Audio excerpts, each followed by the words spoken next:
Okay, so guys, good morning, good morning, good morning. So nandito tayo ngayon guys sa may sa may Caloocan. Sa may Fifth Avenue LRT station guys ha. Ito po yung LRT station dito po sa may Fifth Avenue. So may Caloocan po. Kasi pupunta po tayo doon po sa may mga storage plant po ng mga frozen na mga seafoods na mga like mga salmon, fish fillet, ano ba? Ano ba yung mayroon doon? Mga hipon, kung ano-ano guys ha, marami tayong mapagpipilian doon ng mga frozen product like mga pusit, ganyan, pwede ng mga cheese ring. Actually, french fries meron din, no. Okay, so kasi nakaraan guys, may nagtanong sa atin, Kuya Ed, baka pwede malaman kung saan po yung po ng bilihan po ng mga frozen product like mga seafoods. So kaya po bumiyahe po tayo ngayon para ipakita ko po sa inyo kung saan po yung storage plant doon po sa may Nabotas. Actually, ito pong storage plant na to is maganda po ito dahil makakamura po kayo na dito, lalo't mga per box po kasi ito eh. So maganda po ito, pambenta po yun sa mga palengke or pwede nyo ring kung may mga walang business yan, pwede kayo maglagay sa harap ng tindahan nyo. Okay, so ito yung kahabaan guys ng C3. So ito po yung C3 na papunta po ng Nabotas, no. So way tayo ng Fifth Avenue. So didiretso yun lang po natin to guys, no. Ang labas po natin dito is papunta po ng Mabini, no, sa may C3. So pero didiretso pa ho yun. Lalagpasan po natin yung crossing po nandiyan sa may bandang gitna. Then guys, no, reminder ko lang, no.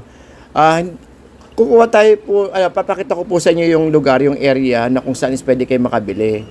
Pero kasi medyo, syempre alam naman natin na medyo mahigpit. Hindi naman masasabi na mahigpit, no. Kumbaga, for security reason lang. So hindi ko po pwedeng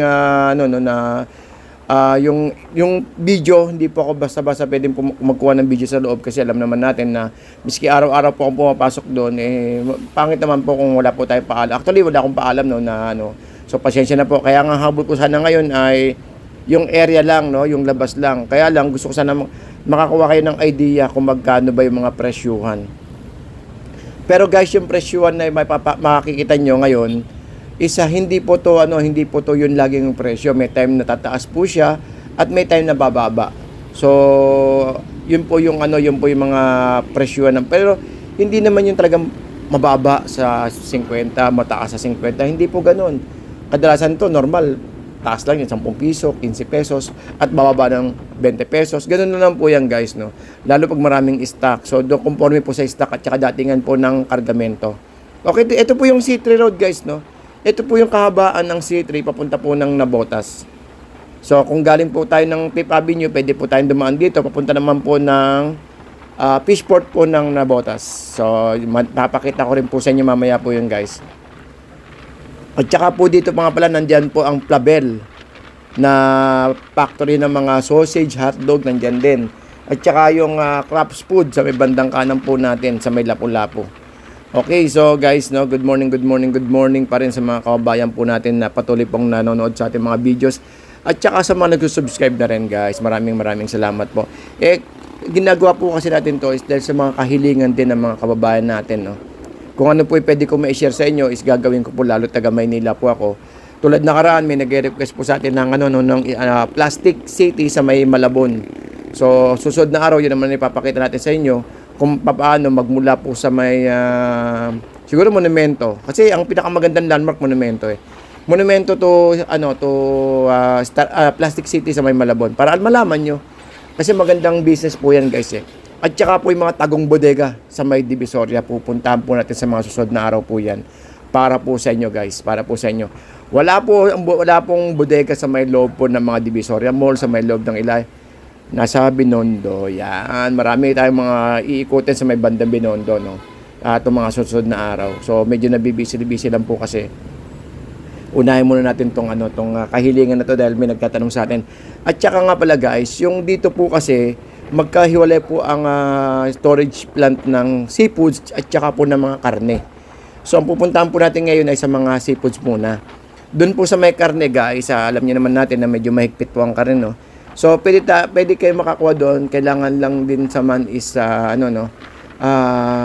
may NMIS nut ban na maliit. O kahit maliit lang. Para na sa ganun, hindi po kumpiska yung produkto po ninyo kasi yung mga kadalasan po kasi ganun, standard po yung pagkuha dahil kailangan refrigerated din po yung sakyan nyo. At kung ito guys kung may kailangan po nga po pala kayo, kung pa isa-isa lang din naman, pwede nyo po akong kontakin. So makikita nyo yung presyo po dyan, kung magkano po yung presyo nila. Wala naman po tayong problema, hindi po tayo ganun ano. Kung kaya nyo pong bumili, tawagan nyo po ako. Kayo po magbayad, wala akong problema. Bayaran nyo 3G cash, wala pong problema yon. Sa karne po, kinokontak ko pa po yung actually meron po tayong contact doon na kaibigan na kinokontak po doon. At naway magkausap kami sa mga presyo kasi may nagkapatanong nakaraan 100 kilos na pigi or tsaka yung kasim. Okay, so ito guys dali pakita ko muna sa inyo guys. Ito po yung planta. Okay, so good morning. Saglit lang po ikot tayo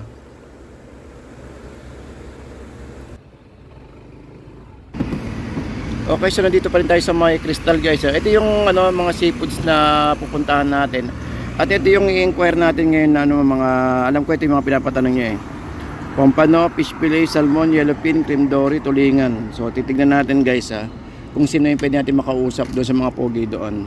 Okay, so samahan niyo ako tanong natin kung magkano presyo nito. Per box po ito guys per box.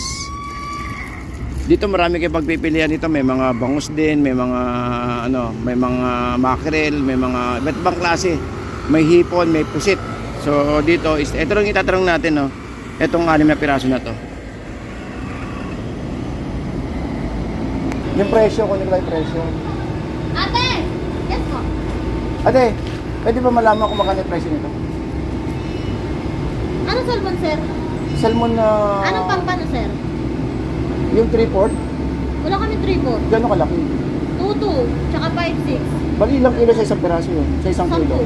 10. Ilang piraso? Oo. Yung 4/5, around 13, 14. Tapos yung 5/6, nasa 11 lang. Mas malaki kasi yun. Bali sa isang kilo, 2 piraso? Are you sure 30, 40? Okay. Depende sa ano, ay sa laki. Depende nga sir sa laki. Sige. Kano nga yan? Ayun, pampal. 2/2. True. Ayun pala yun. Tuto, isang box ng ganyan, boss, no? Fish fillet, tsaka cream dory, isa lang. Isa lang ba yan, te? O, sige, te. Pakisulat na lang yung presyo, te. Anong salmon, sir? Yung buo, wag yung yung may, wala ba yung ulo? May ulo? Yung... Ay, Salmon fillet, yung buo, sir. Yung cream dory. Dory, no, ay, sir. Ay, wag na yung cream dory, wag na yung cream dory, te. Hindi na lang fish fillet. Wag na to. okay na po. Oo, barahin na lang natin. Salmon fillet yung inaano mo? Oo. 950 po. Tsaka yung tulingan na lang, te. Gano'n sir? Pares lang. May tulingan ka ba yan? Ha? Wala gawin ko. Wala. Sige, tignan ko ito. So, bali ito, pampano, ito yung 2 kilo, 1 kilo. Dalawahan po, sir. Walang tatluhan, no? Wala ko available. Fish fillet, ito yung regular. Per box to, te, no? Dalawa. Salmon, wool. Anong brand to, te? Anong brand yung salmon? Aqua. Aqua. May salmon head dito ni sir. Ito yung presyo natin, 2,200 yung sukat, 5623. Fish fillet, regular 950, premium 1,050. Salmon, meron tayong salmon wool, 540 kilo. Fillet, 950 kilo. Islab, 950 kilo. Salmon head, 1,2. Ang 1,2 ang per box. Okay, pass. Okay lang po. Ito yung presyo natin,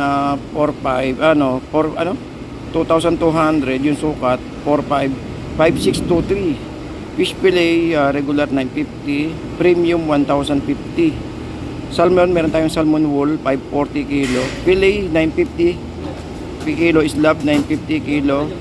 Salmon head, 1,2. Ang 1,2 ang per box. Okay, pass. Okay lang po. Pwede magtanong sa pampano, ano tong 4 at saka 5? Grams yan sir, 400. 400 grams to 500 grams. Ang bawat isa. Tapos ito, 500 grams, 600 grams. Okay. So, ito yung presyo. 2. Okay, ganyan pala yun. Sige po. Tsaka yung 4, 5, tsaka 5, 6. Pero meron din mas maliit dito, te, no? Meron din mga maliliit, no? Maliban dito, sa 400. 300 to 400. Ayun yung tatlong piraso isang kilo. Okay, thank you, te. Wala. Walang ganun ngayon, no? Sige, sa mga nagpapabili kasi. Okay, so guys, eto na nga, no? So, iyon po yung planta na to is crystal, no? Dito, pwede po kayo makabili ng ano dyan, mga tag ito, mga seafoods frozen. Pero mas maganda sana kung meron sana tayo may NMIS na, no, na tag ito, na service, para sa ganun wala po tayo maging problema. Mabait naman yung mga pogi natin dyan, eh. Okay, so tara samahan nyo ako, punta naman tayo sa may kabila. Turo ko sa inyo yun sa may mga bilihan naman ng karne. So, yun, medyo ang bilihan po natin ng karne. Guys, dito kailangan talaga natin ng NMIS dito na na mga tag ito, na mga van, or siguro kung may kakilala kayo, pwede kayo makisabay, no? Kung mga kakilala kayo na mga malaking mga may mga storage, pwede kayo makisabay na lang kayo para sa wala ka tayong maging problema. Anyways, guys, good morning pa din sa mga kababayan natin, lalo din sa may bandang Nabotas. Ito yung kahabaan, guys, ng C4, no? So sa mga kababayan natin dyan, nakamotor, napakadali lang po hanapin po ito. Hanapin nyo lang po itong crystal, ice plant o storage. Tignan nyo lang sa Google, makikita nyo po yan. Then dito guys, nandito naman yung mga bilihan po ng mga karne. So yung dito naman sa karne, medyo may kinakausap pa ako na tao tungkol po sa presyo. Pinakahid po yata nila dyan. So tayo naman kasi, biling naman tayo mamili, no? May nagkapabili po kasi tayo na 200 kilo na na kasim. Dadalhin sa bandang norte at saka po dito po sa may Nueva Ecija. Dadalhin daw po nila. So maramihan. So kailangan talaga nila ng truck kung maaari po. Sa po siya, may NMIS van po Okay, so dito guys, is napakadali lang pong hanapin to, no? Dire-diretso niya lang po yan. So after natin doon sa may sa may yung sa may seafoods plant, nagpasan nyo lang tong abante lang kayo ng konti rito, makita nyo lang po itong stoplight na to, abante tayo ng konti para kakaliwa, sa kaliwa po kasi yun guys, sa kaliwa yung pong mga bilihan ng karne. Normally sa gabi marami naglalabas ng karne, lalo may mga truck. Then dito kakaliwa tayo rito. Dali po Ako nga pala, may mga siomay nga rin pala sa may bandang kaliwa, sa may bandang dulo. Yung pabrika naman po yun. Then dito guys, ayan po yung ayan po yung planta. Kumbaga, dyan po tayo kukuha ng mga karne. Actually, nakaraan, dun ako kumuha sa may Bipil Bipil 1, Bipil 2, kaya lang parang hindi na yata sila ngayon So wala akong balita, no. Bipil 1, Bipil 2, dating mga storage plant din po yan.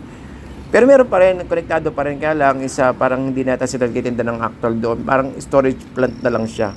Na mga karne siguro may contact kayo sa loob, pwede tayo maka-try ng presyuhan.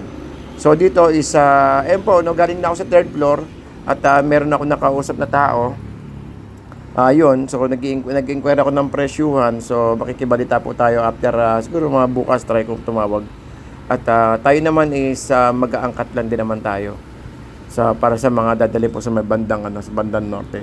So sabi ko nga, mas maganda guys kung meron tayong mga sakyan na para hindi po makumpiska yung mga natin, yung mga karne natin. Dumaan lang po tayo sa tamang proseso. Okay, so guys, ito naman po yung Nabotas Fishport. Pwede po yan hanggang tanghali po. Pwede po kayo pumasok diyan. Bayad lang po kayo ng alam ko 7 pesos lang po ng sa gate. So hanggang tanghali po diyan, pwede po kayo mamili po ng isda po diyan. Hanggang start ng gabi sa mga galunggong. Market 1, Market 2, Market 3, Market 4. Alam ko may Market 4 na Okay, so guys, importante na ipakita ko sa inyo yung biyahe natin ngayong araw. So update na lang tayo by sunod na araw tungkol po sa mga karne. Tignan natin kung may makakakuha tayo ng update. At saka po yung kumukontak po sa akin by bandang sa may mga taga-norte. At yun po, basta dumaan lang po tayo sa tamang proseso, sunod lang po tayo sa tamang proseso nila, makakakuha po kayo ng karne. Nasa ganun lahat naman po mapagbibigyan, basta nasa tamang proseso lang po. Alright, so good morning sa mga kababayan po natin di sa may Nabotas yan. Di ba lapit-lapit lang, no? Diretso, tapos diretso. Umikot lang tayo, tapos diretso. Diretso nyo lang yan. Ayun naman yung planta. Youngstown, pagawaan po ng sardinas sa bandang kanan po natin. Okay, so hanggang dito lang guys. Maraming salamat po and good morning po.